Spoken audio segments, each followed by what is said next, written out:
ప్రార్థన చేస్తున్నా. పర్లకు ముందున మా తండ్రి, గత కాలం అంతా మమ్మల్ని కాచి కాపాడు తండ్రి. నీ మందిరంలో ఇలా కూర్చొని నేను మహిమపరచడానికి, నీ నామాన్ని దాన్ని స్తుతించడానికి మీరు మాకు ఇచ్చిన ఈ అవకాశాన్ని బట్టి వందనాలు. అలాగే వాక్యంలోకి వెళ్తుండగా సంయోచితమైన జ్ఞానం నాకు అనుగ్రహించి, విన్నవారు వాటిని గ్రహించే మనస్సును, గ్రహించిన వాటిని వాటి ప్రకారం నడుచుకుని తండ్రి ఆలోచన విధానం వారికి అనుగ్రహించమని ప్రార్థన చేస్తున్నాం. ప్రతి మాటను మీ లేఖనం నుంచి చెప్తుండగా నాయన, దానికి తండ్రి ఏదైతే అర్థం కలిగి మీరు మా కోసం రాపించారో ఆ భావాన్ని మేము తెలియజేసే వారిగా ఉండడానికి సహాయం దయచేయమని యేసు పరిశుద్ధ నామములో అడిగి పెట్టుకుంటున్నాను తండ్రి, ఆమేన్. రైట్, ఈరోజు మనం చెప్పుకొనబోయే పాఠం సువార్త అనగానేమి. సువార్త అనగానేమి, సువార్తను ఎలా ప్రకటించాలి, సువార్తను ఎలా సువార్త అనగానేమి, సువార్తను ఎలా ప్రకటించాలి. నేటి క్రైస్తవ్యంలో, నేటి సమాజంలో సువార్త చేయాలని ఆసక్తి, ఆతృతతో చాలామంది చాలా రకాలుగా సువార్తలో చేస్తున్నారు. ఎవరు ఎలా చేసినా వాటికి పెట్టే పేరు ఏంటి అంటే సువార్త కదా. ఈ సువార్త చేయడం అనేది ఒక అవగాహన లేకపోవడం వల్ల ఎంతో మంది దృష్టిలో చెడ్డవారిగా ఈనాటి క్రైస్తవ్యం మారిపోతుంది, మారిపోయింది కూడా. ఇప్పుడు ఎక్కడికి వెళ్ళినా సువార్త అనుకుని వెళ్ళారనుకోండి, ఈరోజు మా ఇంటికి, మా వీధిలోనికి రావద్దు, మా ఊర్లో మీరు అడుగు పెట్టద్దు, మీరు సువార్త అసలు చేయొద్దు మనం అని వారు ఎందుకు అంటున్నారు అంటే, మొదటి తరంలో ఉన్నవారు ఈనాటి తరంలో కొంతమంది సువార్త చేసే విధానం తెలియక, సువార్త ఎలా చేయాలో చెప్పలేదు కనుక వాళ్ళకి ఏదైతే అనిపిస్తుందో వాటిని దేవుని మాటలు, ఇదే సువార్త అన్నట్టుగా వీధిలోకి వెళ్తున్నారు, సువార్త చెప్తున్నారు, తిట్లు కాసి వస్తున్నారు. ఎందుకు అంటే ఇతరుల మనస్సులో మనసులో ఒక ముద్ర వేశారు. సువార్త అన్న పేరుతో వీళ్ళు వస్తారు, వచ్చి ఏం చెప్తారు అంటే ఖచ్చితంగా మా విశ్వాసాన్ని, మేము నమ్ముకున్న దేవుడు తప్పని చెప్పి, వారి దేవుడు, వారు నమ్ముకున్న దేవుడు గొప్పవాడు, ఆయనే దేవుడు అని చెప్తారు. మనం నమ్ముకున్న మన దేవుళ్ళన్నింటినీ దెయ్యాలని చెప్తారు. కాబట్టి వీళ్ళు సువార్తకు వస్తే రానివ్వకూడదు అనే మనసులోనికి ఆల్రెడీ చాలామంది వచ్చేసారు. దీనికి కారణం ఏంటి? దీనికి కారణం ఏంటి అంటే, సువార్త చెప్పమన్న యేసు మాట మంచిదే అని ఏం చెప్పాడు మార్కు సువార్త 16వ అధ్యాయం 15వ వచనంలో ఏం చెప్పారు యేసుక్రీస్తు ప్రభు గారు అంటే, మీరు సర్వలోకమునకు వెళ్ళి సర్వ సృష్టికి సువార్త ప్రకటించుడి అన్నాడు. సర్వలోకానికి వెళ్ళమన్నాడు, సువార్త చేయమని చెప్పాడు యేసు. కాబట్టి ఈరోజు చాలా మంది సువార్త చేయడానికి వెళ్తున్నాం, మంచిది. సువార్తకి వెళ్ళమన్న యేసు సువార్త ఎలా చేయాలో చెప్పడా? ఖచ్చితంగా చెప్తాడు. మరి సువార్త ఎలా చేయాలో మరి బైబిల్ చెప్పే ఉంటుంది కదా. మరి ఆ పద్ధతి ఏంటో ఏ రోజైనా ఎవరైనా గమనించి ఆ సువార్త చేస్తున్నారా? లేదు. ఎవరో చూసి, ఎవరో చెప్పింది వింటూ సువార్త అంటే ఎలా చెప్పాలేమో, ఎవరో చేసింది చూస్తూ, ఎవరో చెప్పింది వింటూ సువార్త అంటే ఎలా చేయాలనుకున్నారు తప్ప బైబిల్ సువార్త ఎలా చేయాలని చెప్పిందో, యేసు ఎలా సువార్త చేయమని చెప్పాడో అన్న విషయాన్ని పక్కన పెట్టారు. అందుకోసమే ఇన్ని దారుణాలు ఈరోజు జరుగుతున్నాయి. వాక్యం మీద పట్టు లేకపోవడం, వాక్యాన్ని చేతి పట్టుకుంటారు, బైబిల్ని చేతిలో పట్టుకుంటారు, కానీ బైబిల్ మీద పట్టు ఉండదు.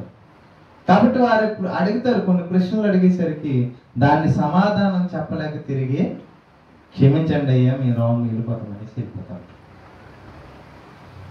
అదేంటి, బైబిల్ పట్టుకొని వచ్చావు కదా, మీ దేవుడి గురించి చెప్పావు, మరి మీ బైబిల్లో ఉన్న మాటలు అడుగుతుంటే నువ్వు ఎందుకు చెప్పలేకపోతాను అని వాళ్ళు అడుగుతారు. నేను ఎందుకు చెప్పలేరు అంటే, వాళ్ళు నేర్చుకునేవి ముందు తరాల వారు, పాస్టర్లు, సేవకులు ఏవైతే చెప్తున్నారో అవి విని అలాగే చెప్తున్నారు తప్ప, అలాగే చేస్తున్నారు తప్ప బైబిల్ ఏం చెప్పింది అని ఆలోచించడం పక్కన పెట్టేశారు. చెప్పాలన్న సంతోషం ఉంచడం మంచిదే, ఆసక్తి కనబరచడం మంచిదే, ఎలా చెప్పాలో కూడా తెలుసుకోవాలి. అర్థమవుతుందా? సువార్త ఎలా ప్రకటించమని దేవుడు చెప్పాడు, యేసుక్రీస్తు సువార్త ఎలా ప్రకటించాడు, తర్వాత అపోస్తలులు ఎలా ప్రకటించారో మనం ఈరోజు నేర్చుకున్నాం. దేవుడు సువార్త చెప్పమన్నాడు, యేసుక్రీస్తు కూడా సువార్త చెప్పాడు, అపోస్తలులకు కూడా ఆ బాధ్యత యేసుక్రీస్తు ఇచ్చారు, వాళ్ళు కూడా సువార్త చెప్పారు. మరి ఎలా చెప్పారు వాళ్ళు సువార్త? యేసుక్రీస్తు ఎలా చెప్పాడు? అసలు సువార్త అంటే ఏంటి, సువార్త అంటే ఏంటి? ఎక్కువ మంది ఎక్కువగా బయటికి వెళ్ళి వీధుల్లో సువార్త చేస్తున్న వారు చూపించే మాట ఒకసారి చదువుతాం మనం. ఓకే, కీర్తనల గ్రంథము 115వ అధ్యాయము. కీర్తనల గ్రంథము 115వ అధ్యాయము 4 నుంచి 7 వచనాలు చదువుకుందాం. కీర్తనల గ్రంథము 115వ అధ్యాయము 4 నుంచి 7 వచనాలు చదువుకుందాం. వారి విగ్రహములు వెండి బంగారువి, అవి మనుష్యుల చేతి పనులు. ఇగో ఈ మాటలు చెప్తారు. మీ విగ్రహాలు ఉన్నాయే, వాటికి నోరుండవు, నోరుండి పలుకువు, కళ్ళుండి చూడవు, చెవులుండి వినవు, ముక్కుండి వాసన చూడవు, చేతులుండి ముట్టుకొనవు, పాదములుండి నడువు, నా గొంతుకుతో మాట్లాడు అని ఇలా చెప్తారు. ఎక్కడున్న ఈ రిఫరెన్స్ చేసుకొని, ఇదిగో మీవన్నీ పుట్టివి అని చెప్పేసరికి ఆ విగ్రహం గురించి నువ్వు చెప్తున్నావు కదా, ఆ విగ్రహానికి అయితే కోపం ఏం రాదు, అంతేనా? అర్థమవుతుందా? అర్థం అవ్వట్లేదా? విగ్రహానికి చెవులు ఉన్నాయి, వెందు, నువ్వు అంటున్న మాటలు వెందు. కానీ ఆ విగ్రహాన్ని పూజించిన వారు ఉన్నారు కదా, ఆ పూజించిన వాళ్ళకి చెవులు ఉన్నాయి కదా, వాళ్ళు వింటారా? వింటారు. విగ్రహానికి నోరు ఉంది కానీ అది మాట్లాడదు, కానీ విగ్రహాన్ని నమ్ముతున్న వారికి నోరు ఉంది, వాళ్ళు మాటలు ఆడుతారు. వాళ్ళకి చేతులు ఉన్నాయి, విగ్రహానికి చేతులు ఉన్నాయి కానీ ఇవి పట్టుకొనవు, అంతేనా? చేతులుండి ముట్టుకొనవు కానీ వీళ్ళు కొడతారు. విగ్రహానికి కాళ్ళు ఉన్నాయి, అవి నడదు, కానీ ఆ విగ్రహాన్ని పూజించే వారికి ఏమున్నాయి? కాళ్ళు ఉన్నాయి, తంటారు. అర్థమవుతుందో? అందుకోసం కింద అని చెప్తున్నాడు, వాటిని చేయువారు వాటి యందు నమ్మికించేవారు వారందరూ వాటి వంటి వారే అన్నారు. అంటే విశ్వసించేవారు ఉన్నారు నాయన, వాళ్ళకి ఇవన్నీ ఉన్నాయి అన్న సంగతి మరిచిపోయి వెళ్తున్నారు, ఈ విషయాలన్నీ చెప్పిస్తున్నారు. వాళ్ళు ఎప్పటి నుంచో విని విని విని ఈ రోజు వాక్యాన్ని బోధించడానికి మనం వెళ్ళినా కూడా వాళ్ళు ఏమనుకుంటారంటే, వీళ్ళు మా దేవుడిని తిట్టడానికి వచ్చారా అనుకునే మనస్సులోనికి వారు వెళ్ళిపోవడానికి కారణం ఏంటి అంటే, ఇదిగో ముందు తరాల వారు సువార్త చేసే విధానం తప్పుగా చేయడం వల్ల, వారి దేవుళ్ళని, వారు పూజించే వాటిని, వారి నమ్మకాలని ఎత్తి చూపించి చెప్పడం వల్ల ఈ రోజు సువార్త వాక్యాన్ని, మనం సత్యాన్ని ప్రకటిస్తున్నా అంగీకరించని మనస్సు వారికి వచ్చేసింది. ఎందుకు? మా దేవుళ్ళు అంటే మీకు లెక్కలేదు, మా దేవుళ్ళు మీరు తిడతారు, మేము దేనికని పిలిస్తే మీరు రారు అని ఈ మనస్సు ఎందుకు వచ్చేసింది వారిలో అంటే, ఇదిగో ముందటి తరాల వారి బోధన విధానం, మా మనుషుల్లో వీరు చేసే బోధలు వారిని ఎలా మార్చాయి అంటే కఠినత్వంగా మార్చాయి. మరి దేవుడు ఇక్కడ ఈ మాట ఎందుకు రాయబడింది కూడా మనకి తెలియాలి. ఇక్కడ దావీదు గారు ఇశ్రాయేల్ ప్రజలు విగ్రహాల వైపు, ఐగుప్తీయులు విగ్రహాల వైపు తిరుగుతుంటే, ఐగుప్తీయులు అందరూ విగ్రహారాధన కదా, అలాగే ఇశ్రాయేల్ ప్రజలు కూడా విగ్రహారాధన వైపు తిరుగుతున్నప్పుడు, రే ఆ విగ్రహంలో ఏం లేదురా బాబు అని దావీదు గారు ఇశ్రాయేలుకి చెప్తున్న సందర్భం. ఓకేనా?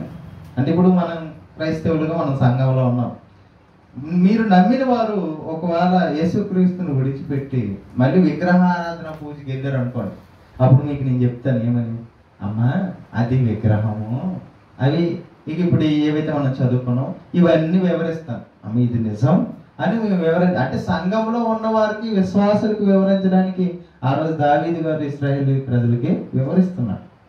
ఆ సందర్భాన్ని తీసుకొని వీళ్ళు ఎక్కడికి వెళ్ళి వివరిస్తున్నారు? ఎవరి దగ్గర ప్రకటించకూడదో వాళ్ళ దగ్గర చెప్తున్నారు. నమ్మిన తర్వాత లేదా నమ్మకానికి వాళ్ళు వచ్చేటప్పుడు వాళ్ళు నమ్మిన తర్వాత వాళ్ళకి అవగాహన కోసం ఈ విషయాలు చెప్పాలి తప్ప వారి మధ్యకి వెళ్ళి వారి విశ్వాసాన్ని తప్పు పట్టకూడదు. ఇప్పుడు నీ దేవుడు నీకు ఎంత విశ్వాసం నమ్మకం ఇష్టం ఉందో వాళ్ళకు కూడా వారి దేవుడు అంటే అంతే. కొన్ని వేల సంవత్సరాల నుంచి పూజిస్తున్నారు వాళ్ళు కదా. వాళ్ళు పుట్టినప్పటి నుంచి మొక్కుతున్న వాళ్ళు విగ్రహారాధన లేదా వాళ్ళు ఆరాధించే దేవుళ్ళని నువ్వు తప్పు పడితే మరి వారి మనస్సు ఎలా మారిపోతుంది? ఒకవేళ నువ్వు నమ్మే దేవుడినే వాళ్ళు వచ్చి తప్పు పడితే నీకు ఎలా ఉంటుంది? నువ్వు నమ్మేదాన్ని నువ్వు విశ్వసించే దాన్ని తప్పు పెట్టారనుకోండి నీ మనసు ఎంత బాధ అనిపిస్తుంది. అంతెందుకండి, ఉదాహరణ మీ అమ్మగారి గొప్పతనం నువ్వు చెప్పడానికి వెళ్ళి వాళ్ళ అమ్మని తిడతాను అనుకోండి. మీ అమ్మ గొప్పతనం మీద నువ్వు చెప్పుకోవచ్చు కదా, అమ్మ చాలా గొప్పది, మంచిగా వంటలు వండుతుంది, మంచి కూర పడుతుంది, చాలా బాగుంటుంది అని చెప్పుకో. కానీ మీ అమ్మ ఎలాంటిదయ్యి మీ అమ్మకన్నా మా అమ్మ గొప్పదయ్యి అన్న అనుకో, వాళ్ళకి ఎలా ఉంటుంది కదా. ఇదే పరిస్థితి ఇప్పుడు జరుగుతుంది. అంటే విశ్వాసాన్ని ప్రకటించాల్సిన విధానం రాకపోవడం వల్ల పరిస్థితులు ఇలా మారిపోయి ఇప్పుడు ఈ రోజు సువార్త చేస్తున్న వారిని ఎంతోమంది అడ్డగిస్తున్నారంటే కారణం ఏంటో తెలుసా?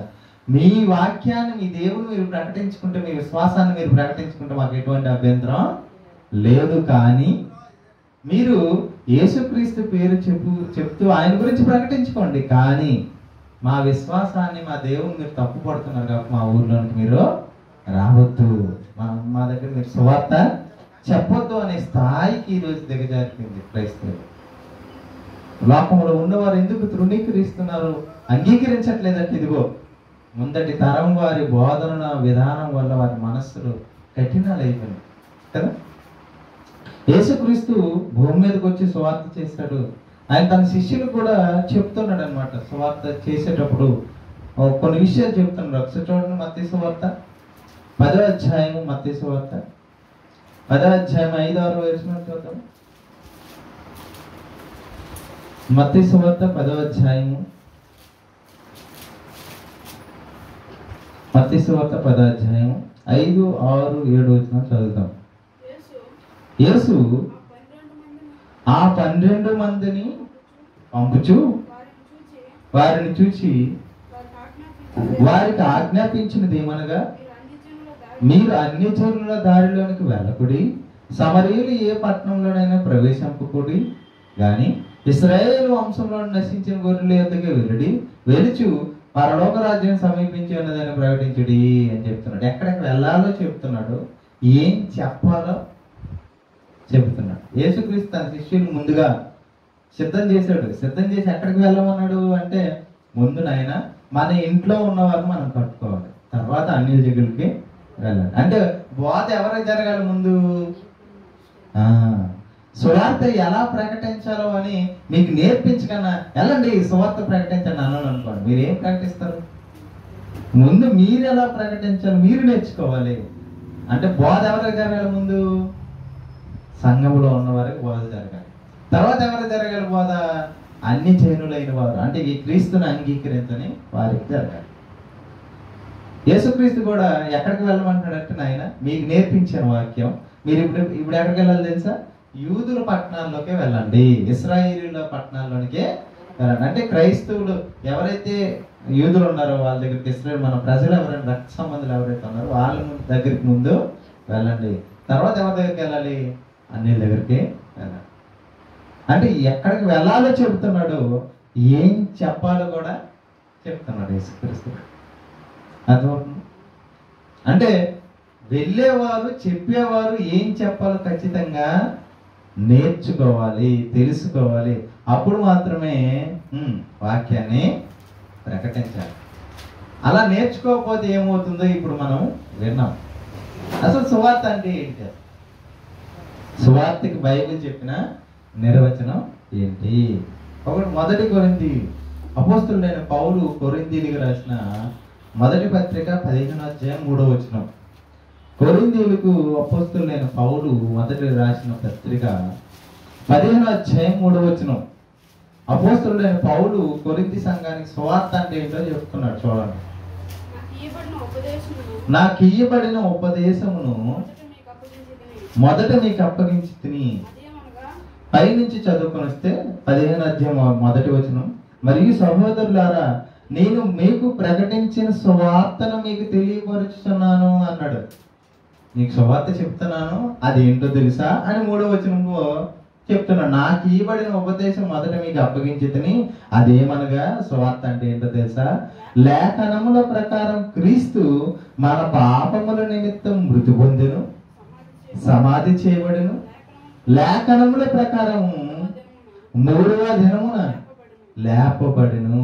ఇదిగో యేసుక్రీస్తు మరణించాడు, యేసుక్రీస్తు సమాధి చేయబడ్డాడు, యేసుక్రీస్తు తిరిగి లేచాడు. ఎవరి నిమిత్తం? యేసుక్రీస్తు మన పాపం నిమిత్తం చనిపోయాడమ్మా. యేసుక్రీస్తు మన నిమిత్తమే ఈ భూమి మీదకి వచ్చాడు, మరణించాడు, సమాధి చేయబడ్డాడు, తిరిగి పునరుద్ధానుడై తిరిగి లేచాడు అని అపోస్తలులైన సువార్త ప్రకటించాడంట. అదే చెప్తాను, సువార్త అంటే ఇదేనైనా, ఇదేనా సువార్త? ఇదేనా సువార్త అంటే ఒకవేళ ఇదే సువార్త అనుకుందాం అనుకోండి కొంచెం. ఇదే ఒకవేళ సువార్త అయితే యేసుక్రీస్తు ఏ సువార్త ప్రకటించాడైతే?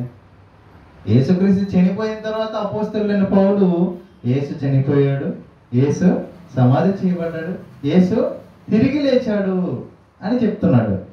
ఎవరు? పౌలు. మరి యేసుక్రీస్తు భూమి మీదకి వచ్చాడా? ఆయన కూడా సువార్త ప్రకటించాడా? ప్రకటించలేదా? ప్రకటించలేదు. డౌటా? ఆయన పనే ఏంటి భూమి మీద? సువార్త ప్రకటించాడు. మరి ఆయన ఏమైనా ప్రకటించాడు? యేసు తిరుగు మరణించాడు అంటాడా? యేసు సమాధి చేయబడ్డాడు, యేసు తిరిగి లేచేటప్పటికి ఇవేమీ జరగలేదు కదా. జరగక ముందే యేసు ఉన్నాడు కదా. అసలు చనిపోవచ్చింది యేసు. ఆ యేసు చనిపోయాడని అపోస్తలులైన పౌలు అపోస్తలులు ప్రకటించారు. మరి యేసు ఏమని ప్రకటించాడు? మార్కు సువార్త 1వ అధ్యాయము, మార్కు సువార్త 1వ అధ్యాయము 14-15 వచనం చూడండి. ఏమంటున్నాడు?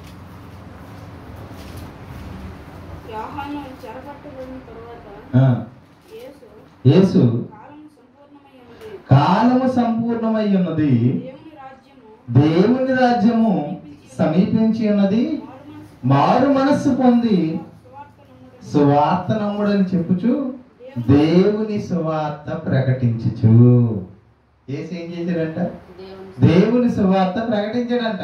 మారు మనస్సు పొందండి, పరలోక రాజ్యం సమీపించినది, దేవుని రాజ్యం, ఈ సువార్త నేను చెప్పి ఈ మాటలు మీరు నమ్మండి అని సువార్త ప్రకటించాడంట. మరి ఈయనేం సువార్త ప్రకటించుంటాడు కదా? అపోస్తలులు అయితే యేసు మరణ సమాధి పునరుద్ధానం ప్రకటించారు అనుకుందాం. మరి యేసు ఏం ప్రకటించాడు అంటే చూడండి, 1 పేతురు పత్రిక 1వ అధ్యాయము 24వ వచనంలో, పేతురు రాసిన మొదటి పత్రిక 1వ అధ్యాయము 24వ వచనం, సర్వ శరీరులు గడ్డిని పోలిన వారు, వారి అందమంతియు గడ్డి పువ్వు వలె ఉన్నది, గడ్డి ఎండును దాని పువ్వును రాలును, అయితే ప్రభు వాక్యం ఎల్లప్పుడూ నిలిచును. మీకు ప్రకటింపబడిన సువార్త ఈ వాక్యమే. మీకు ప్రకటింపబడిన సువార్త ఈ వాక్యమే. సువార్త వాక్యమే. సువార్త వాక్యమే. యేసు ప్రకటించింది ఏంటి అంటే ఇదిగో వాక్యం ప్రకటించాడు. వాక్యం ప్రకటిస్తే ఏం జరుగుతున్నట్టు? సువార్త చేస్తున్నట్టు. అపోస్తలుడైన పౌలు అక్కడ రాయబడిన ఆ సువార్త పట్టుకొని చాలా మంది సువార్త అంటే ఇదిగో యేసు మరణించాడు, యేసు సమాధి చేయబడ్డాడు, యేసు తిరిగి లేచాడు, ఇది సువార్త ఖచ్చితంగా ఇది చెప్పాలి అని అనుకుంటున్నారు. అది ఒక్కటే కాదు, దానితో పాటు ఏమంట, ఒకవేళ 3 ముక్కలే చెప్పాలనుకుంటే ఎంత బైబిల్ ఎందుకు? అంతేనా కాదు? ఒకవేళ యేసు చెప్పాలి, యేసు మన పాపం నిమిత్తం చనిపోయాడని చెప్పాలి, యేసు సమాధి చేయబడ్డాడని చెప్పాలి, యేసు తిరిగి లేచాడని చెప్పాలి. అవే కాదు సువార్త. ఈ బైబిల్లో ఉన్న 66 పుస్తకాల్లో ఉన్న ప్రతి మాట సువార్తే. ప్రతి మాట సువార్త. ఓకే. యేసు ప్రకటించింది ఏంటి అంటే వాక్యమే ప్రకటించింది. ఒకవేళ ఆయన కూడా మరణ సమాధి పొందుతాను ప్రకటించాడా? అలాగ అవుతుంది అసలు? చెప్పగలడు? అసలు చెప్పలేడు. మరి యేసు ప్రకటించింది వాక్యమేనా కాదా? మత్తయి సువార్త చూసాం, మార్కు సువార్తలో చూస్తాం, లోకా సువార్త, యోహాను సువార్తలో, ఆయన చేసిన సువార్తలో చూస్తాం. అంటే వాక్యమా? అవును, వాక్యమే. వాక్యం ప్రకటించాలి. ఆ వాక్యం ప్రకటించిన తర్వాత ఎలా ప్రకటించాలో కూడా మనకి తెలియాలి. అవునంటారు కాదంటారు? ఇప్పుడు వాక్యం ప్రకటించాలి, వాక్యమే సువార్త అన్న సంగతి మనకి అర్థమైంది.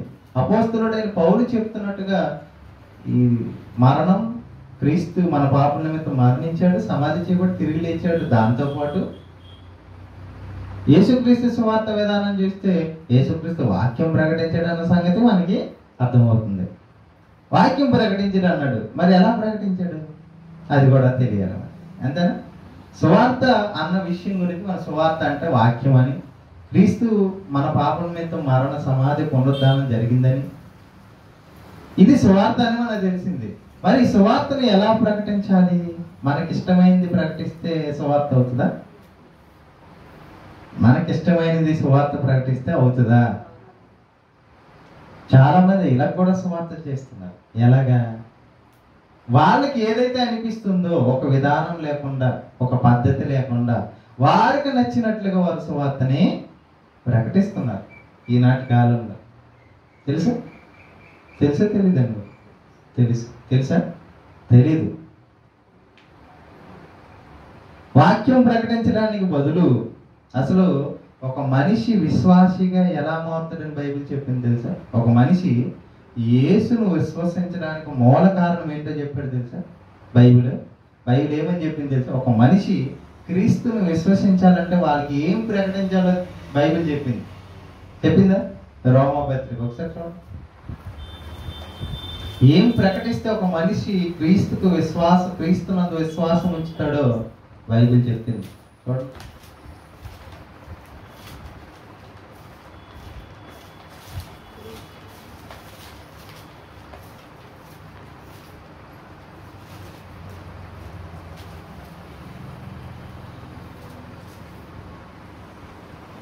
ఎక్కడ ఉన్నాయి? రైట్. 10వ అధ్యాయము 7వ వచనం. రోమపత్రిక 10వ అధ్యాయము 7వ వచనం. 10వ అధ్యాయం 7వ వచనం. రోమపత్రిక 10వ అధ్యాయం 17వ వచనం.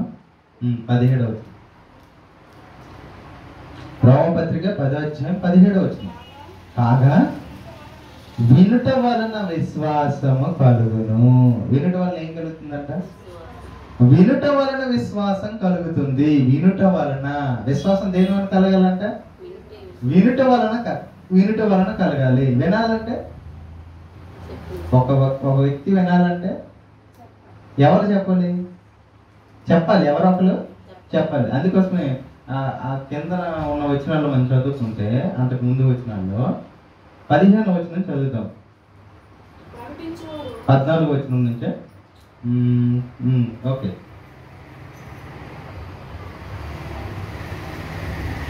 ఓకే. 15వ వచనం చూడు. ప్రకటించువారు పంపబడని ఎడల ఎట్లు ప్రకటించుదురు? అంటే వాక్యం ప్రకటిస్తే కదా వీళ్ళు వింటారు. వినుట వలన ఏం జరుగుతుంది? విశ్వాసం జరుగుతుంది, విశ్వాసం కలుగుతుంది. మరి వినాలంటే ప్రకటించే వారు ఉండాలి. ఒకరు ప్రకటించిన వాడు లేకపోతే ఎలా విశ్వసిస్తాడు? విశ్వసించకపోతే ఎలా ప్రార్థన చేస్తాడు? ప్రార్థన చేయకపోతే ఎలా నమ్మకం కుదురుతుంది? 14వ వచనం. వారు విశ్వసింపున్న వారికి ఎట్లు ప్రార్థన చేదురు? వినని వారిని ఎట్లు విశ్వసించుదురు? వింటే కదా విశ్వాసం కలుగుతుంది. విశ్వాసం కలగాలంటే వినాలంటే చెప్పేవాడు ఉండాలి.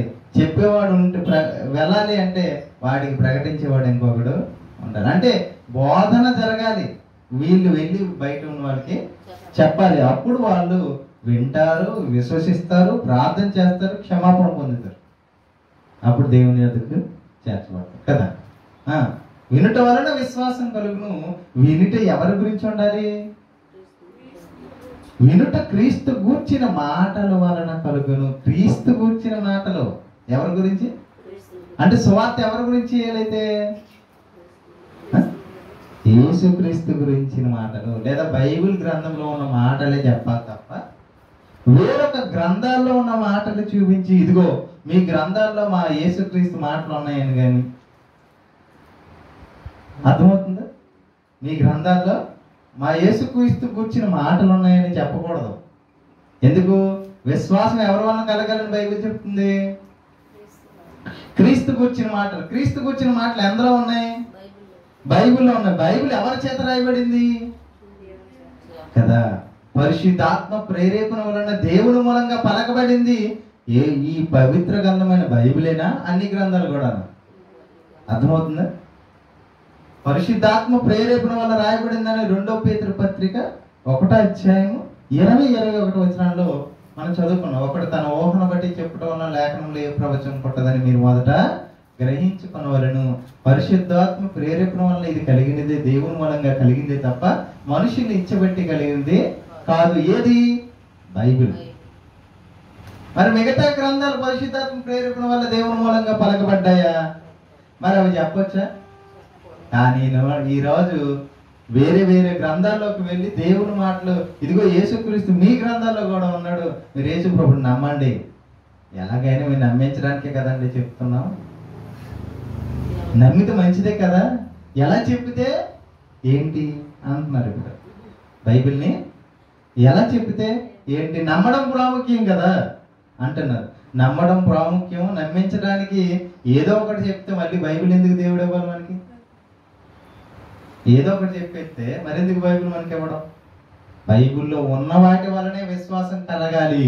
అవి మాత్రమే పరిశుద్ధాత్మ ప్రేరేపణ వలన దేవుని మూలంగా రాయబడ్డాయి. కాబట్టి మనము వాక్యం చెబుతున్నప్పుడు వేరొక గ్రంథాలు కానీ వేరొక పుస్తకాల ఆధారంగా చెప్పకూడదు. బైబిల్ ఆధారంగానే వాక్యాన్ని ప్రకటించాలి. అర్థమవుతుందా? బైబిల్ యేసుక్రీస్తు గారు ప్రకటించారు. ప్రకటించారా? వాక్యాన్ని ప్రకటించారా? ఆయన కూడా ఎలా ప్రకటించాడు ఒకసారి చూద్దాం. మత్తయి సువార్త 3వ అధ్యాయము 1, 2, 3 వచ్చినా చూద్దాం.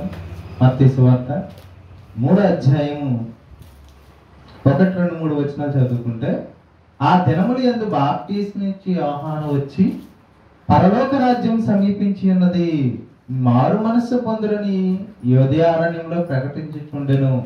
ప్రభు మార్గము సిద్ధపరచుడి, ఆయన త్రోవలు సరళం చేయుడని అరణ్యంలో కేక వేయునొకని శబ్దం అనే ప్రవక్త అయిన యెషయా ద్వారా చెప్పుకొనబడిన వాడు ఇతడే. చూసారా? యోహాను గురించి పరిచయం చేస్తూ ఈ యోహాను ఎవరో తెలుసా? ఇదిగో యెషయా గారు చెప్పారు చూడండి వాక్యం. యెషయా గ్రంథంలో రాయబడ్డది ఆ వాక్యం. ఆ వాక్యం ఎవరి కోసం అయితే రాయబడిందో ఆ వాక్యంలో ఉన్న వ్యక్తినే. అంటే యేసుక్రీస్తు యోహాను గారిని పరిచయం చేస్తూ కూడా, మత్తయి గారు పరిచయం చేస్తూ కూడా ఎలా చెప్తున్నారు? వాక్యానుసారంగా చెప్తున్నారు. యెషయా గారు చెప్పారు కదా.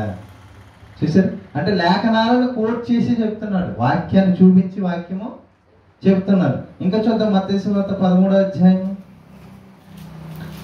మత్తయి సువార్త 13వ అధ్యాయం 13 నుంచి చదువుదాం. 13, 15 వచ్చినాడు.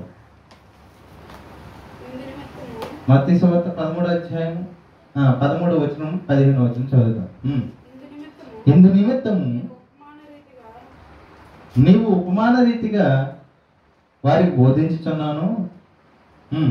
ఈ ప్రజల కన్నులారా చూచి చెవులారా విని హృదయంతో గ్రహించి మనసు త్రిప్పుకున్న వాళ్ళ స్వస్థ పొందుకున్నట్లు వారి హృదయం కొవ్వినది, వారి చెవులు వినుటకు మందం కలిగి వారి తమ కన్నులు మూసుకున్నారు కనుక మీరు వినుట మట్టుకు ఇందురు కానీ గ్రహింపరు చూచుట మట్టుకు చూతురు కానీ ఎంత మాత్రం తెలుసుకోరు అని యెషయా చెప్పిన ప్రకారము వీరి విషయమే నెరవేరుచున్నది. యేసుక్రీస్తు కూడా బోధన చేస్తున్నాడంటే వాక్యం చెప్తూ, ఇదిగో యెషయా గారు ఆల్రెడీ ముందుగానే వాక్యంలో చెప్పారు మీ గురించి అని. యేసుక్రీస్తు కూడా ఎవరిని దేన్ని చూపించి చెప్తున్నాడు అంటే లేఖనాలు చూపించి, వాక్యాన్ని చూపించే చెప్తున్నాడు. యేసుక్రీస్తు సువార్త చేసినప్పుడు కూడా దేన్ని చూపిస్తున్నాడు? బైబిల్లో ధర్మశాస్త్ర గ్రంథంలో రాయబడిన మాటలు చూపించే వాక్యం చెప్తున్నాడు. ఇంకా మత్తయి సువార్త 15వ అధ్యాయం 6-7 వచనాలు చదువుతాం. మత్తయి సువార్త 15వ అధ్యాయం 6 వచనాలు. మీరు మీ పారంపర్యాచారం నిమిత్తమై దేవుని వాక్యం నిరర్ధకం చేస్తున్నారు. వేషధారులారా, ఈ ప్రజలు తమ పెదవులతో నన్ను కనపరచదు కానీ వారి హృదయం నాకు దూరంగా ఉన్నది. మనుషులు కల్పించిన పద్ధతులు దైవోపదేశములను బోధించి వారు నన్ను అర్థంగా ఆరాధించుతున్నారు అని యెషయా మిమ్మల్ని గుర్తించిన ప్రవచించిన మాట సరియే. ఇది ఎక్కడ కూడా ఎవరి మాట ప్రస్తావన? వాక్యంలో రాయబడ్డది మీ గురించి ఆల్రెడీ అని వాక్యాన్ని చూపిస్తూ ఎవరు చేస్తున్నారు బోధ? యేసుక్రీస్తు సువార్త ప్రకటిస్తున్నాడు. అర్థమైందా? అంతేనా? వీళ్ళైనా అపోస్తలులైన పౌలైనా, ఫిలిప్పైనా, పేతురైనా ఎవరైనా వాక్యాన్ని చూపించి బోధ చేస్తున్నారు. చూడండి, అపోస్తల కార్యం 8వ అధ్యాయం. అపోస్తల కార్యం 8వ అధ్యాయం 34 వచనం 35 వచనం చూడండి. సందర్భం ఫిలిప్పు గారు నపుంసకుడికి చెప్తున్న సందర్భం. అప్పుడు నపుంసకుడు ప్రవక్త ఎవరిని గురించి ఎలాగ చెప్తున్నాడు? తన్ను గుర్చియా వేరొకని గుర్చియా దయచేసి నాకు తెలుపమని ఫిలిప్పుని అడిగిన. అందుకు ఫిలిప్ నోరు తెరిచి ఆ లేఖనములను అనుసరించి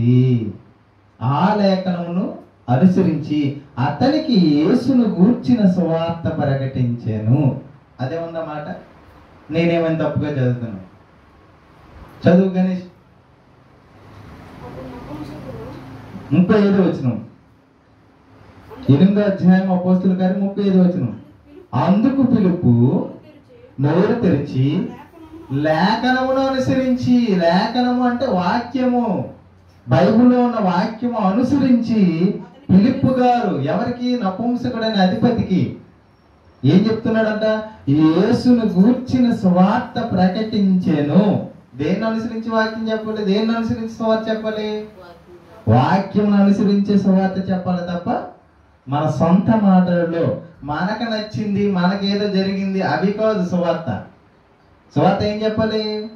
వాక్యాన్ని అనుసరించి సువార్త చెప్పాలి తప్ప నీకు నచ్చినట్లుగా సువార్త చేసి నీకు నువ్వు అనుకున్నది చెప్పి ఒక మనిషిని దేవుని దగ్గర నడిపించడం రాంగ్.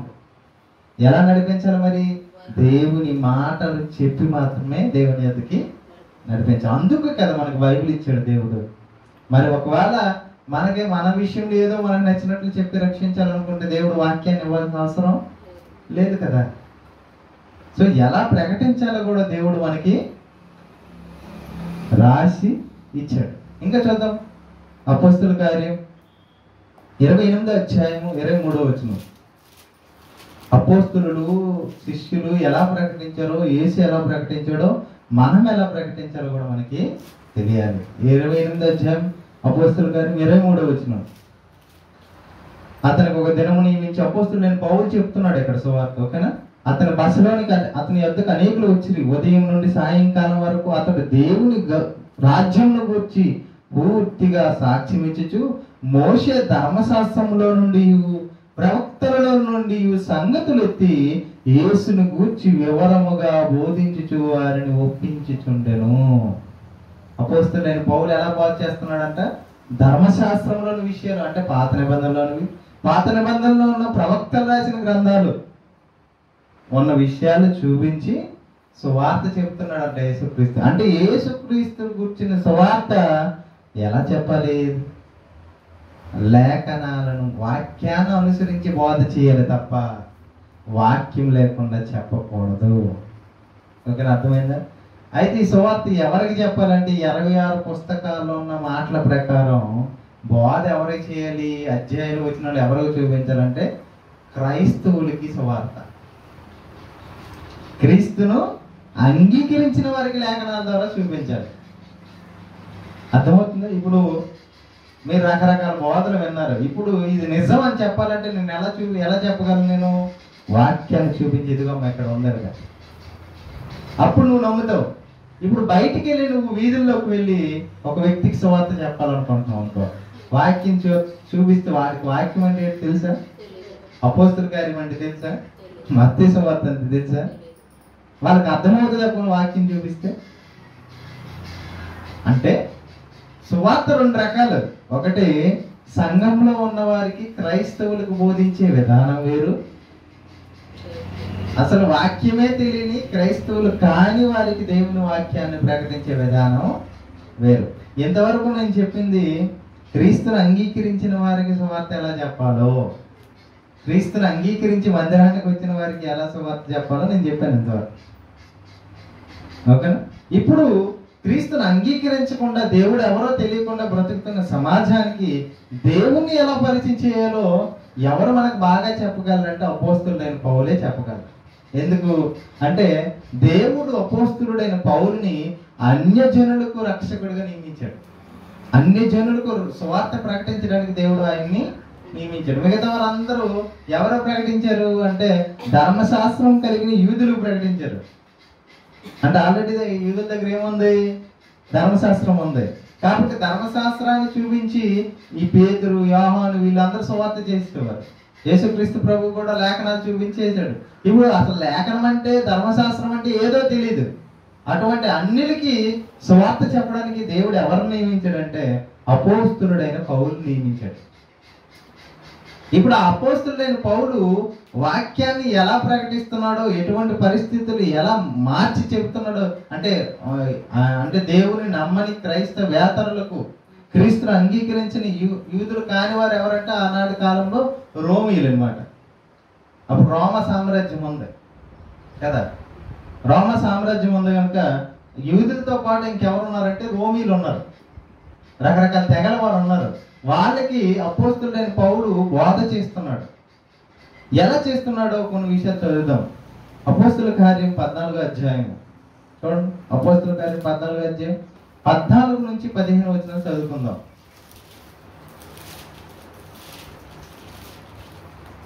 ఇక్కడ అపోస్తులైన పౌలు, బర్నబా వచ్చేసరికి అక్కడ ఉన్న ఈ క్రైస్తవేతరులు ఎవరైతే యూదులు కాని వారు ఉన్నారో అన్ని జనులు, వీరందరూ వారికి బలు అర్పించి వారిని దేవుడిగా ఆరాధించాలనుకుంటున్నారు. ఇన్ని మాటలు చెప్పావు, నువ్వే దేవుడు మాకు అని బలి అర్పించారు అనుకున్నారంట. ఎవరిని చూసి? పౌలుని, బర్నబాని చూసి. వాళ్ళకి పేర్లు కూడా పెట్టేశారనమాట. పేర్లు కూడా పెట్టేశారు. ఏమని చూద్దాం ఒకసారి 12వ వచనంలో. 12వ వచనం. దేవతలు మనుష్య రూపం తాల్చి మన ఎద్దుకు దిగవచ్చి ఉన్నారని కేకలు వేసి బర్నబాకు ద్రుపతి అనియు, ఏమని పెట్టారు? ద్రుపతి అనియు, పౌలు ముఖ్య ప్రసంగి అయినందున అతనికి హెర్మే అనియు పేరు పెట్టిరి. అంతేకాకుండా పూజారి ఎడ్లను పూలదండల ద్వారం మీద తీసుకుని సమూహంతో కలిసి బలి అర్పింపవలనని ఉండెను. అంటే వీళ్ళు చూసి ఏం చేసేయాలనుకున్నంట? బలి అర్పించాలనుకున్నంట. 14వ వచనం. అపోస్తలుడైన బర్నబాయు పౌలును ఈ సంగతి విన్నారంట. తమ వస్త్రము చింపుకొని సమూహంలోనికి చొరబడి, అయ్యలారా అడుగుతున్నాడు, అయ్యలారా మీరు ఎందుకు ఇలాగ చేయుచున్నారు? మేము కూడా మీ స్వభావం వంటి స్వభావం గలవార నరులమే. మీరు ఈ వ్యర్థమైన వాటిని విడిచిపెట్టి అంటే చెప్తున్నాడు సువార్త. మేమేమి గొప్పవా దేవుడు మీరు కాదు, మేము కూడా ఎలాంటి వాళ్ళము? మీలాంటి నరులమే. అయితే నువ్వు ఎవరిని ఆరాధించాలో తెలుసా? మీరు ఈ వ్యర్థమైన వాటిని విడిచిపెట్టి, ఇలాంటి పౌరులు, ఇలాంటి విగ్రహాల పూజలు మానేసి వ్యర్థమైన వాటిని విడిచిపెట్టి ఆకాశమును, భూమిని, సముద్రమును, వాటిలో ఉండి సమస్తమును సృజించిన జీవము గల దేవుని వైపు తిరగవాలని మీకు సువార్త ప్రకటించుచున్నాము. చూసి అపోస్తలుడైన పౌలు ఎలా చెప్తున్నాడు? నాయన మేము కాదు నాయన దేవుళ్ళము, మీరు పూజించేవి కూడా కాదు. ఎవరు దేవుళ్ళు తెలుసా? ఇదిగో సర్వలోకాన్ని సృజించిన వాడు, ఆకాశమును, భూమిని, ఇంకా సముద్రమును, వాటిలో ఉండే సమస్తమును సృజించిన సృష్టికర్త అప్పుడు ఉన్నారు. ఆయన పూజించండి మీరు అని సువార్త చెప్పారంట. అర్థమవుతుందా? మేము దేవుళ్ళం కాదు, మీరు పూజించేవి కూడా దేవుళ్ళు కాదు అని డైరెక్ట్ చెప్పట్లేదు ఆయన. ఏం చెప్తున్నాడు? మేము దేవుళ్ళం కాదు, మీరు వ్యర్థమైనది చేస్తున్నారు, కరెక్ట్ కాదు ఇది పరిస్థితి. ఇప్పుడు మీరు ఏం చేయాలో తెలుసా? ఇదిగో ఏం చూపిస్తున్నాడు వాళ్ళకి? ఆకాశము, వాక్యం చూపిస్తున్నాడా? లేఖనాలు ఎలా ఉన్నాయి, మీరు ఇలా చేస్తుంటే ఇలా చేయకూడదు అన్నాడా? ఏమంటున్నాడు? ఆకాశమును అంటే ఏం చూపిస్తున్నాడు అంటే సృష్టిని చూపిస్తున్నాడు. ఆకాశం ఎక్కడ ఉంది? పైన ఉంది. భూమి ఎక్కడ ఉంది? కింద ఉంది. భూమి మీద ఉన్న సముద్రమును, సముద్రంలో ఉన్న చేపలను, పక్షులను, జంతువులను చూపించి సువార్త చెప్తున్నాడు. ఎవరికి? అన్యులకి. దేవుని ఎరిగిన వారికి ఎలా చెప్తున్నాడు సువార్త అపోస్తలుడైన పౌలు? వాక్యం ద్వారా కాదు, ప్రకృతిని చూపించి వాక్యం చెప్తున్నాడు. ప్రకృతిని చూపించి దేవుణ్ణి పరిచయం చేస్తున్నాడు. ఎందుకు? ఆయన అదృశ్య లక్షణములు ఎందులో ఉన్నాయి? ప్రకృతిలో ఉన్నాయి. రోమపత్రిక 1వ అధ్యాయం 20వ వచనం. రోమపత్రిక 1వ అధ్యాయం 20వ వచనం. ఆయన అదృశ్య లక్షణములు అనగా జగదుత్పత్తి మొదలుకొని సృష్టింపబడిన వస్తువులను పరిశీలించడం వలన తేటపరచబడుతున్నది అని రోమపత్రికలో రాశాం. అంటే సృష్టిలో ఉన్న వాటిని పరిశీలిస్తే ఎవరు తెలుస్తారు? దేవుడు తెలుస్తాడు. కాబట్టి మరి విగ్రహారాధన చేస్తున్న అన్యులుగా ఉన్న వీళ్ళకి దేవుని వాక్యాన్ని ఎలా ప్రకటిస్తున్నాడు ఈయనంటే, వాక్యాన్ని డైరెక్ట్ గా రెఫరెన్స్ చూపించి చెప్పట్లేదు. బైబిల్లో ఉన్న వాక్యాలు చూసి ఇదిగో ధర్మశాస్త్రం ఎలాగ ఉంది, ప్రవక్తల గ్రంథాలు ఎలాగ ఉంది అలాగే చెప్పట్లేదు. మరి ఎలా చెప్తున్నాడు? ఆకాశం చూడండి, ఆయన ఆకాశాన్ని, ఈ భూమిని, ఈ భూమి మీద ఉన్న సమస్తాన్ని కలుగు చేసిన వాడు ఎవరో తెలుసా? దేవుడు అని పరిచయం చేస్తున్నాం. ఇలా పరిచయం చేస్తే ఎవరైనా తప్పుగా మనపడతారా? ఎవరైనా అడ్డగిస్తారా? నాయన దేవుడు అంటే ఇదని మహాశక్తి స్వరూపం అని నువ్వు పరిచయం చేస్తే, ఆయన మహాదేవుడు మహోన్నతుడని నువ్వు పరిచయం చేస్తే, ప్రకృతిని చూపిస్తే ఎవడైనా నిన్ను తిడతాడా? ఎవడైనా అడ్డగిస్తాడా? అపోస్తలుడైన పౌలు అలాగే చేశాడు. ప్రకృతి ఎవరి సొత్తు కాదు కదా. ఇది మహాదేవుడు చేసాడు, ఇది మహాదేవుడు చేసాడు అని అనుకోవడానికి. దేవుడు అన్నావు కదా, నువ్వు దేవుడే కలుగు చేసాడని పరిచయం చేస్తున్నావు కదా. మరి అడ్డెవరు చెప్తారు నీకు? ఒకటి ఇల్లు దగ్గరికి వెళ్ళి ఇది నా ఇల్లు అన్నావు అనుకో, వాడు అడ్డు చెప్తాడా? చెప్పడా? కానీ ప్రకృతి ఎవరిది? దేవునిది కదా. సో దాన్ని పరిచయం చేస్తూ దేవుణ్ణి పరిచయం చేస్తున్నాడు అనమాట. ఎవరు? పౌలు గారు. అర్థమవుతుందా? చూద్దాం ఇంకేం చెప్తున్నాడు కిందన 17వ వచనంలో. అపోస్తలుల కార్యం 14వ అధ్యాయం 17వ వచనంలో, ఆయన ఆకాశము నుండి మీకు వర్షమును, చూడు వర్షం గురించి చెప్తున్నాడు. ఆయన దేవుడు ఆకాశం నుండి మీకు వర్షమును, ఫలవంతములైన ఋతువులు, ఇక నువ్వు ఈరోజు పండ్లు తింటున్నావంటే ఇక ఈ ఋతువులను ఇచ్చింది, ఈ ఫలాలు ఇచ్చింది ఎవరు? దేవుడు. ఫలవంతమైన ఋతువులు దయచేయచ్చు, ఆహారం మీకు అనుగ్రహించు. ఇదిగో నీకు ఈరోజు భోజనం పెట్టాడే ఆయనయ్య దేవుడు. ఈ ఋతువులను కలిగించి నీకు ఇస్తున్నాడే, వర్షాన్ని కలుగు చేస్తున్నాడే, గాలిని, సముద్రాన్ని అన్నిటిని ఇచ్చాడే ఆయనయ్య దేవుడు. ఉల్లాసముతో మీ హృదయం నింపుచు మేలు చేయుట చేత తన్ను గురించి సాక్ష్యం లేకుండా చేయలేదని దగ్గరగా చెప్పాడంట సువార్త. ఆయన ఉన్నాడయ్యా, ఆయన దేవుడయ్యా, ఆయనయ్య దేవుడు అని అపోస్తలుడైన పౌలు బిగ్గరగా అరిచి చెప్తున్నాడంట. ఎవరికి? అన్యజనులకి. అంటే అన్యజనులకి ఎలా సువార్త ప్రకటించాలి? వాక్యం లేకపోయినా, లేఖనాలు అవసరం లేదు, మరి ఏం చూపించాలి? ప్రకృతిని చూపించి వాక్యము, దేవుని మాటలు చెప్పాలి, దేవుని పరిచయం చేయాలి. దేన్ని చూపించి? సృష్టిని చూపించి దేవుని పరిచయం చేయాలి తప్ప వారి విశ్వాసాలను చూపించి తప్పుగా చెప్పకూడదు. ఓకేనా? అంటే ప్రకృతిలో ఉన్న ఇన్ని ఉన్నాయి ఆయన ప్రేమ గురించి చెప్పడానికి. వీటిని చూపించి దేవునికి సువార్త వాళ్ళకి అందించాలి తప్ప వారి విశ్వాసాలు, వారి నమ్మకాలను చూపించి వాక్యాన్ని ప్రకటించకూడదు. అలా ప్రకటించే చివరికి చాలా విషయాలు ఇప్పుడు కాలక్రమేణా చాలా మంది చాలా విధాలుగా యేసుక్రీస్తుని దూషించడానికి కారణం ఎవరవుతున్నారంటే క్రైస్తవులే అవుతున్నారు. ఎప్పుడైనా సువార్త క్రైస్తవులకు మనం చెప్పేటప్పుడు ఖచ్చితంగా లేఖనాలు లేకుండా చెప్పకూడదు, వాక్యం రిఫరెన్స్ లేకుండా వాక్యాన్ని బోధించకూడదు. కానీ అన్యజనులకైతే, క్రీస్తుని అంగీకరించిన వారికి అయితే ఎలా చెప్పాలి అంటే, ఇదిగో ప్రకృతిని, సృష్టిని చూపించి, సృష్టిని కలుగు చేసి నడిపిస్తున్నవాడు దేవుడని పరిచయం చేయాలి. ఇంకా చూసుకుంటే అపోస్తలుడైన పౌలు అపోస్తలుల కార్యం 17వ అధ్యాయంలో 24 నుంచి 22 నుంచి చదువుదాం. 22 నుంచి ఎంత అద్భుతంగా సువార్త ప్రకటిస్తున్నాడో ఆ 22వ అధ్యాయం 17వ అధ్యాయము 22 నుంచి ఎంతవరకు ఉందంటే 34 వచనాల వరకు అద్భుతంగా సువార్త ఆయన చేశాడు. ఎలా చేశాడు ఒకసారి చూద్దామా? చూడండి. అపోస్తలుల కార్యం 17వ అధ్యాయము 22 నుంచి చదువుదాం. పౌలు అరియోపగు మధ్య నుంచి చెప్పుకున్నది ఏమనగా, ఏథెన్స్ వారులారా, మీరు సమస్త విషయంలో అతి దేవత భక్తి గలవారి ఉన్నట్టు నాకు కనబడుచున్నది. నేను సంచరించు మీ దేవతా ప్రతిమను చూచుండగా ఒక బలిపీఠం నాకు కనబడిను. దాని మీద నాకు మీకు తెలియబడిన దేవునికి అని వ్రాయబడి ఉన్నది. ఏథెన్స్లో చాలా బలిపీఠాలు కట్టారంట దేవుడి కోసం. అంత ఒక దేవుని పేరు ఏమి వేరు రాశారంట? పేరు లేదంట. ఏం పేరు రాశారు? తెలియబడిన దేవునికి. అంటే ఇది దేవుడి ముఖ్యం, ఇది కూడా పెట్టాం కదా, ఇది ఉండే ఉంటదిలే అని ఒక దేవుడిని పుట్టించారు అనమాట. దానికి పేరు తెలియక ఏం చేశారు? తెలియబడని దేవుడు అని రాశారు. అది అపోస్తలుడైన పౌలు చూశారంట. చూసి మీరు చాలా భక్తిపరుడు. ఎందుకు భక్తిపరుడు? పొగిడేస్తాను అనమాట. ముందు ఏం చేస్తాడు? మీరు చాలా భక్తిపరులు, మీ అంత భక్తి మీది ఎందుకు? మీకు తెలియపోయినా కూడా దేవుణ్ణి సృష్టించేస్తాను అని మెప్పుకుంటున్నా, మెచ్చేస్తాను అనమాట, గొప్ప చేసేస్తాను వాళ్ళు. అప్పుడు గొప్ప చేసి ఏమన్నారంటే అన్ని చెప్పిన తర్వాత మీరు చాలా భక్తిపరులు అని చెప్తూ మీరు అతి దేవతా భక్తి గలవారే. అతి దేవత అంటే అతి అంటే ఎక్కువ దేవుని దేవతలను సృష్టించుకొని భక్తి చేసేవారు మీరు. మీ భక్తి చాలా ఎక్కువ ఉంది.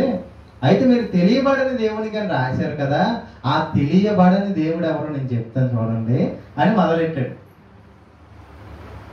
అర్థమవుతుంది? అపోస్తలుడైన పౌలు తెలివిగా ఎంత తెలివిగా చెప్తున్నాడు. ఎలా చెప్తున్నాడు, ఏమని చెప్తున్నాడు చూడండి. కాబట్టి మీరు తెలియక దేని యందు భక్తి కలిగి ఉన్నారో దానినే నేను మీకు ప్రచురం చేయించున్నాను అని మొదలెట్టాడు. మొదలుపెట్టి జగత్తును అందరి సమస్తమును నిర్మించిన దేవుడు ఎవరు? జగత్తు సృష్టిని అంతటిని నిర్మించిన వాడు దేవుడు. తానే ఆకాశమునకు భూమికి ప్రభు అయి ఉన్నాడు. ఈ ఆకాశానికి భూమికి ఆయనే దేవుడు. హస్తకృతములైన ఆలయంలో నివసింపడు ఆయన. నువ్వు కట్టుకున్న మందిరాల్లో అయినా వండడు, ఆయనది ఇది అంతను అని చెప్తూ ఆయన అందరికి జీవమును ఊపిరిని సమస్తమును దయచేవాడు. ఈరోజు మనం ఊపిరి పీలుస్తున్నామన్నా, జీవం కలిగి ఉన్నామన్నా ఆ దేవుని వల్లే అని ఇలాగా కింద చెప్తూ, కనుక తనకు ఏదైనా కొదువుగా ఉన్నట్టు మనుషుల చేతిలో సేవింపబడేవాడు కాడు. అంటే ఆయనకి ఏదో తక్కువ ఉన్నట్టు మీరు ఏదో ఇస్తేనా ఆయన పోషం పడతారు అనుకుంటున్నారా? కాదు అని చెప్తున్నాడు. ఇంకా ఆయన మనుషుల్ని ఎలా సృష్టించాడో 26వ వచనంలో మనుషుల్ని ఎలా సృష్టించాడో 26వ వచనం చదువుతాం. మనుషుల చేతులు సేవింపబడినవాడు కాడు మరియు యావత్ భూమి మీద కాపురమున్నట్టుకు మనుషులందరినీ సృష్టించాడు. ఈ భూమి మీద ఈ మనుషులకు కావాల్సిన ఆహారాన్ని ఇస్తున్నాడు ఆయన వెతకడానికి నిర్ణయ కాలం పొడి మీద ఏర్పరిచాడు. ఆయన ఎవరికి దూరంగా ఉండేవాడు కాదు. మనం ఆయన ఎందుకు బ్రతికించున్నాము, చలించున్నాము, ఉనికి కలిగి ఉన్నాము. మనం దేవుని సంతానం చెప్తున్నాడు. ఇలాగే చెప్పుకుని వస్తున్నాడు. మనం ఎవరో తెలుసా? మన దేవుని నుంచి వచ్చిన వారు, మన దేవుని కుమారులం, దేవుని సంతానం అని చెప్తూ మనుష్యులు సంస్కార కల్పన వల్ల మలిచిపెట్టిన బంగారం నేను, వెండి నేను, రాతి నేను, దేవత్వం పోలింది తలంపొద్దు. మీరు ఈ ప్రకృతిలో ఉన్న వాటిని చూసి దేవుడు అనుకోకండి. దేవాది దేవుడు పైన ఉన్నాడు, ఆయన మనల్ని కలుగు చేసాడు. మనమందరం ఆయనకి పిల్లలం. మనం ఆరాధించాల్సింది ఆయననే. కాబట్టి మీరు అందరూ ఏం చేయాలో తెలుసా? మారు మనసు పొందండి. ఆ మనుషులు ఎందుకనగా తాను నియమించిన మనిషిని చేత నీతిని అనుసరించి భూలోకమును తీర్పు పోయాడు. ఒక దినం నిర్ణయించి ఉన్నాడు. మృతుల్లో నుండి ఆయన లేపినందున దీన్ని నమ్ముటకు అందరికి ఆధారం కలుగు చేసి ఉన్నాడు. ఇదిగో వీటన్నిటికీ తర్వాత మనం చనిపోయిన తర్వాత అంతం ఒకటి ఉంది, తీర్పు ఒకటి ఉంది. ఏ యేసునైతే ఈ భూమి మీద పంపించి మనందరిని నీతిమంతులుగా చేయాలనుకున్నాడో ఆ యేసు ద్వారా తీర్పు అనేది ఒకటే జరుగుతుంది. కాబట్టి మీరు మారు మనస్సు పొంది ఈ యేసుక్రీస్తుని అంగీకరించండి అని చివరికి వచ్చేసరికి ఎవరిని పరిచయం చేస్తున్నాడు? ప్రకృతితో మొదలెట్టాడు. మొదట దేవుడు ఆకాశమును భూమిని సమస్తాన్ని కలుగు చేసినని ప్రారంభించాడు. చివరికి వచ్చేసరికి ఎక్కడ ఆపాడు? యేసుక్రీస్తుని నమ్మకపోతే, బాప్టిజం తీసుకోకపోతే తీర్పు ఉంది జాగ్రత్త అని ముగించాడు. చూసి ఎలా సువార్త చెప్పాడు? అంటే మనం సువార్త ఎక్కడి నుంచి ప్రారంభించాలి? సర్వాన్ని కలిగించిన తండ్రి అయిన దేవుడి నుంచి ప్రారంభించి యేసుక్రీస్తు ద్వారా తండ్రి దగ్గరికి చేరగలమన్న దాంతో ముగించాలి. ఇది అన్యులకు చెప్పే విధానం.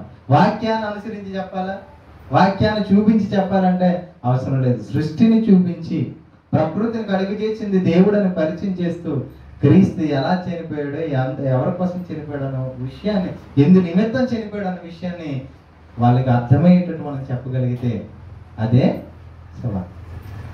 అర్థమవుతుందా? అంటే లేఖనాలు రిఫరెన్స్లు మనం చూపించిన అవసరం లేదు, కానీ వాక్యాన్ని నేర్చుకొని తెలుసుకుని దీన్ని అనుసరిస్తూ వాక్యాన్ని ప్రకటించారు. సృష్టిని చూపించి సృష్టికర్తని పరిచయము చేశారు. ఈ మధ్య కాలంలో అంటే ఇలాగా సువార్త అనేది అపోస్తలుడైన పౌలు ఇలా చేశారు కదా. కొలస్సీ పత్రికలో కూడా ఒక మంచి మాట రాయబడి ఉంది. ఇది చదువుకొని మనం ముగించుకుందాం. కొలస్సీలకు రాసిన పత్రిక 1:28 అపోస్తలుడైన పౌలు చెప్తున్నాడు, తన సువార్త ఎలా చేస్తున్నాడు. కొలస్సీలకు రాసిన అపోస్తలుడైన పౌలు కొలస్సీలకు రాసిన పత్రిక 1:28 ప్రతి మనుష్యుని క్రీస్తునందు సంపూర్ణంగా చేసి ఆయన ఎదుట నిలవబెట్టవలెనని సమస్త విధములైన జ్ఞానముతో మేము ప్రతి మనుష్యునికి బుద్ధి చెప్పుచు ప్రతి మనిషికి బోధించుచు ఆయనను ప్రకటించుచున్నాము. యేసుక్రీస్తుని ఎలా ప్రకటిస్తున్నారంట? జ్ఞానము, సమస్త విధములైన జ్ఞానముతో క్రీస్తుని గురించి బోధిస్తున్నారంట. అంటే బోధించాలంటే ఏముండాలి? బైబిల్ మీద పట్టు ఉండాలి. వాక్యాన్ని ఒక మనిషికి చెప్పి మనిషిని దేవుని దగ్గర నడిపించాలంటే సమస్త విధములైన జ్ఞానం బైబిల్ మీద నీకు ఉండాలి. లోకంలో ఏం జరుగుతుందో తెలియాలి, ఆ మనుషులు ఎటువంటి ప్రవర్తనలో ఉన్నారో తెలియాలి, బైబిల్లో ఉన్న వాక్యాన్ని ఎలా బోధిస్తే వాళ్ళకి అర్థమవుతుంది. నీకు సమస్త విధమైన జ్ఞానము తెలిస్తే అప్పుడు నువ్వు దేవుని గురించి గొప్పగా చెప్పొచ్చు. వాళ్ళు కూడా అంగీకరిస్తారు. బైబిల్లో చాలా విషయాలు ఉన్నాయి. జ్ఞానం ఉందా? బైబిల్లో ఉంది. ఎన్ని రకాలుగా దేవుని మాటలు చెప్పైనా వారిని ఆకర్షించవచ్చు. కానీ ఒకటే పద్ధతి అన్నట్టుగా కంఠస్థ పెట్టినట్టు ఒకే మాట చెప్పండి, మీరు ఏ చెప్పు నమ్మండి నమ్మండి. ఎందుకు నమ్మాలి? చెప్పాలా లేదా? చెప్పాలి ఖచ్చితంగా. ఈనాడు ఈ సువార్త ప్రకటించడానికి రకరకాలుగా బోధలు చేసి ఏమవుతున్నారంటే అవమానపరచబడుతున్నారు. ఈ మధ్యకాలంలో కాదు, ఒక చాలా రోజులు, చాలా సంవత్సరాల క్రితం నుంచి ఏం చేస్తున్నారంటే ఈ సువార్త అని చెప్తూ వాక్యం ప్రకటిస్తున్నామని చెప్తూ చాలా మంది హిందువుల గ్రంథాల్లో యేసుక్రీస్తున్నాడు. ఎవరిలో? హిందూ గ్రంథాలు ఎవరున్నారంటే యేసుక్రీస్తున్నాడు అని ఒక తెగ ప్రారంభమైంది. ఇగో ఈయనే యేసుక్రీస్తు, మీరు ఆ పేరు పెట్టారు అని ఇలా మార్చి చెప్పేసరికి మరి మిగతా వాళ్ళు ఊరుకుంటారా? ఊరుకోరు. మరి వాళ్ళు ఏం చేస్తున్నారు అంటే, ఇదిగో ముస్లిం వాళ్ళు ఏం చేస్తున్నారంటే అల్లా మీ బైబిల్లో ఉన్నాడు అని ప్రారంభించారు. మా మహమ్మద్, మా అల్లా ఎక్కడ ఉన్నారంట? బైబిల్లో ఉన్నారు. చూడు, యేసు వెళ్ళిపోయాడు కదా, యేసు వెళ్ళిపోయాడా? అప్పుడు యేసు ఏం చెప్పాడు? నేను వెళ్ళిపోయిన తర్వాత పరిశుద్ధాత్మ మీకోసం పంపిస్తాను అన్నాడా? నేను కాదు, వేరొక ఆదరణకర్త మీకోసం పంపిస్తానని చెప్పాడు కదా. ఆ ఆదరణకర్త ఎవరో కాదు, మా మహమ్మదే అని వాళ్ళు మన బైబిల్లోకి వచ్చి చెప్తారు. నువ్వు వెళ్ళి వాళ్ళ గ్రంథాల్లోకి, వాళ్ళు వచ్చి మన గ్రంథాల్లో కూర్చున్నావు. ఉన్న గ్రంథాల్లో ఉన్న విషయాలు చెప్పుకోవడమే చేత కాదు, వేరొక గ్రంథాల్లోకి వచ్చి దేవుని పరిచయం చేయమని యేసుక్రీస్తు చెప్పాడు ఎక్కడైనా? చూసారు? ఉన్న బైబిల్ 66 పుస్తకాల్లో ఏముందో ఖచ్చితంగా మనకు తెలియనప్పుడు ఈ గ్రంథం మీద కదా పరిశోధన చేయాలి. వేరొక గ్రంథాలు నీకెందుకు? వేరొక దేవుళ్ళ గురించిన ప్రచారం నీకెందుకు? నీ గ్రంథంలో ఏదుందో నువ్వు చెప్పుకోవచ్చు కదా. నీ దేవుడు ఎటువంటి వాడు ముందు ఒక ఉదాహరణ చెప్పాను. మీ అమ్మగారు ఎంత గొప్పవారో చెప్పుకో, అంతేగాని వేరొక అమ్మని తప్పు పెట్టి మా అమ్మ గొప్పదని చెప్తే అడుగుకుంటా. అలాగే ఉంది ఇప్పుడు పరిస్థితి. ఇప్పుడు కూడా మనం బోధ చేయాల్సిన సువార్త ఎలా చెప్పాలంటే, ఇదిగో దేవుని నువ్వు నీ బైబిల్ చెప్పిన విధంగా గొప్పగా ప్రకటించు. కానీ ఇతర మత గ్రంథాల్లో కానీ ఇతర దేవుళ్ళ విషయంలో ఉన్న విషయాలు కానీ బయటికి సువార్త అని చెప్పకూడదు. ఒకవేళ వాళ్ళు వచ్చి అడిగితే అప్పుడు మనం చెప్పొచ్చు, అంటే అన్న ఇలాగ ఉంది కదా, మరి ఏంటి అడిగితే అప్పుడు చెప్పు. కానీ అది కూడా అంటే వాళ్ళు అడుగుతున్నారు కాబట్టి చెప్తాం. మనం అడగకపోతే అది కూడా చెప్పాలి. ముందు ఎవరి గురించి చెప్పాలి? ఎక్కువ నువ్వు నమ్మిన దేవుడిని వాళ్ళు ఎలా అంగీకరించాలో ఆ పద్ధతిని చెప్పు. అంతే తప్ప ఇతర విశ్వాసాల్లో కానీ ఇతర మత గ్రంథాల్లోకి వెళ్ళి సువార్త చేయాల్సిన అవసరం లేదు. అది దాన్ని బైబిల్ ఒప్పుకోదు. వాక్యాన్ని మాత్రమే బైబిల్ ఒప్పుకుంటుంది. బైబిల్లో రాయబడిన వాక్యమే పరిశుద్ధాత్మ ప్రేరణతో దేవుని మూలంగా రాయబడింది. అంటే దేవుని మాట వలనే ఏం జరుగుతుంది? విశ్వాసము కలుగుతుంది కదా. ఒకవేళ దేవుని మాట కాకుండా వేరే మాటలు చెప్తే దాని విశ్వాసం అంటారా? అనరు కదా. కాబట్టి మనం ప్రకటించాలనుకున్నప్పుడు ఖచ్చితంగా విశ్వాసులకైతే వాక్యాన్ని చూపించి రెఫరెన్స్తో చెప్పాలి. ఒకవేళ విశ్వాసులు కాని వారు, క్రైస్తవులు కాని వారికి దేవుని మాటలే చెప్పాలి, కానీ ప్రకృతిలో ఉన్న వాటిని చూపించి అర్థమయ్యేటట్టు వీటన్నిటిని కలుగు చేసిన వాడు సృష్టికర్త నాయన, సృష్టిలో ఉన్నవి దేవుళ్ళు కాదురా అని అర్థమయ్యేటట్టు వివరణ ఇవ్వాలి, వాళ్ళకి ఇబ్బందికరంగా లేక. ఓకేనా? ఇది సువార్తకు వచ్చిన వివరణ. సువార్త అనగానేమి, సువార్త ఎలా ప్రకటించాలి. ఓకేనా? రైట్, ప్రార్థన చేసుకోండి.